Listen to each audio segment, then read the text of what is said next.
guys, welcome back to my channel. Today we're gonna make one of my favorite recipes, that is the butterscotch pudding. So let's get started. Now we'll take the pan and we'll start putting the ingredients in it, but we won't forget that we have to keep the flame from low to medium. Now we'll put the sugar and let it caramelize on its own without putting any water or butter in it. We'll keep stirring the sugar so that it will gain consistency while getting caramelized.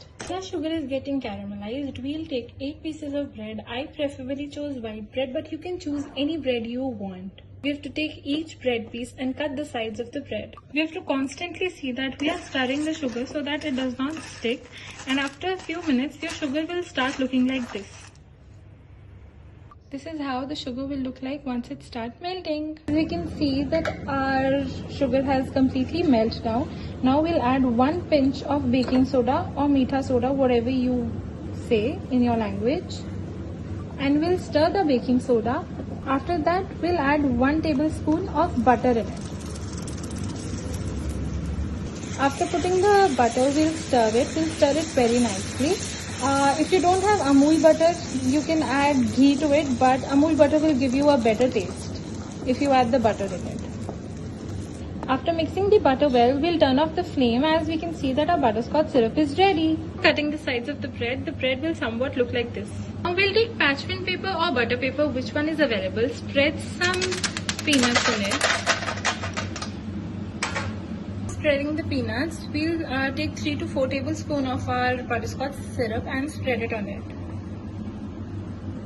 After spreading the sauce, we'll let it rest for like 5 to 10 minutes.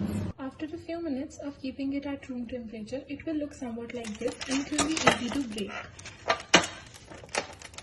If you want that your butterscotch should be little more in small pieces, we can crush them.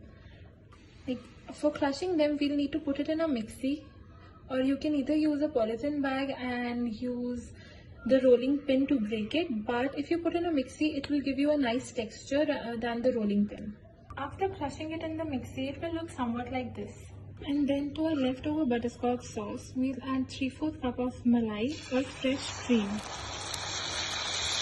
This is how after adding the fresh cream, you will see the sauce will start to look like. We can call it butterscotch sauce, or we can also call it toffee sauce. Now for the next step, we'll take 1 bowl of whipping cream, freshly whipped whipping cream, and we'll put it in the bowl and blend it by using a blender.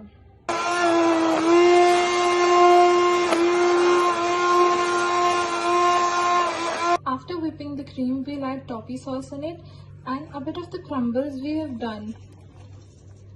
As our everything is ready, the sauce, the whipping cream, now we'll take the bread slices and we'll put them in the sauce, cover it nicely with the sauce and place them like this in the dish. Now on the placed bread pieces, we'll put the crumbs nicely.